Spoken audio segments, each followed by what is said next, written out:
This is one of those examples where he's going to try to just get me to get the toy and not really give it to me,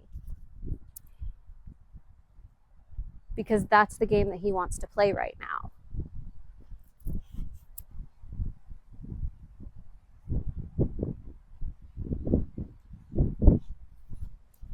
My best tip for pet parents in this situation: listen to a book, listen to music, do something for yourself while you're doing this with your dog so that you can both thoroughly enjoy the activity.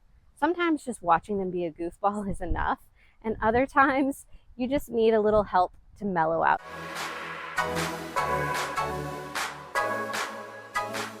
Forcing your dog into your ideology of play is never going to work out for either of you. Your dog's going to be frustrated, you're going to be frustrated, and play isn't going to be fun.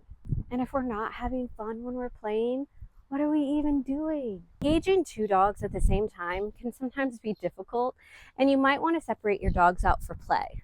My dogs are very familiar with each other's play language and the play barriers, so Toby tends to just avoid Fitz, and Fitz obviously just kind of does his own thing. I always say Fitz never knows where his back 2 feet are, so it can be a problem with him not paying attention to where Toby is. So on days that he gets really intense about play, Toby stays inside with a lick mat.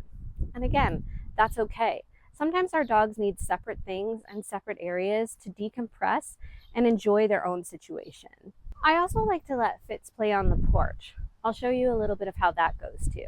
This is another game that Fitz likes to play. This is a game that he has created for himself. He just brings his ball up the stairs and he holds onto it with his paws and kind of boops it around with his nose a little bit.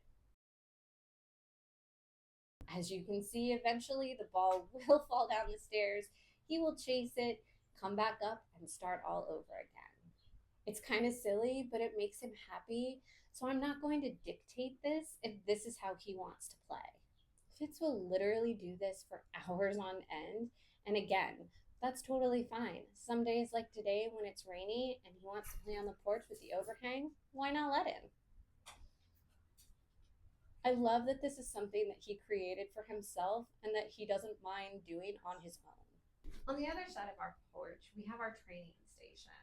We use our placemat for various activities, working on cooperative care, or even just place work, along with learning how to play an active stationing. We have our pods that we're using to learn for balance, and we also have our muzzle, which we use in our cooperative care routines. Having lots of things in one area helps Fitz be more comfortable and understand that this is an area that he's allowed to play and relax in. I always also make sure that there is water available so that he can stop, take a break, and hydrate when needed. I'm going to show you a couple of other things that we have that we use during playtime. On this table, I have some other toys that we like to use when we are doing different kinds of activities. We have another alternative for fetch, which he's going to take. We have random stuffy toys. And we have our homemade flirt pole. This is just a slip lead leash with a Kong toy. And I just take this toy. You can see he likes this one. Just take the Kong toy, put the slip leash over it, tighten it up really well, and now we have our flirt pole. Something that I learned about playing with a flirt pole, especially when we're using material like this, always have gloves.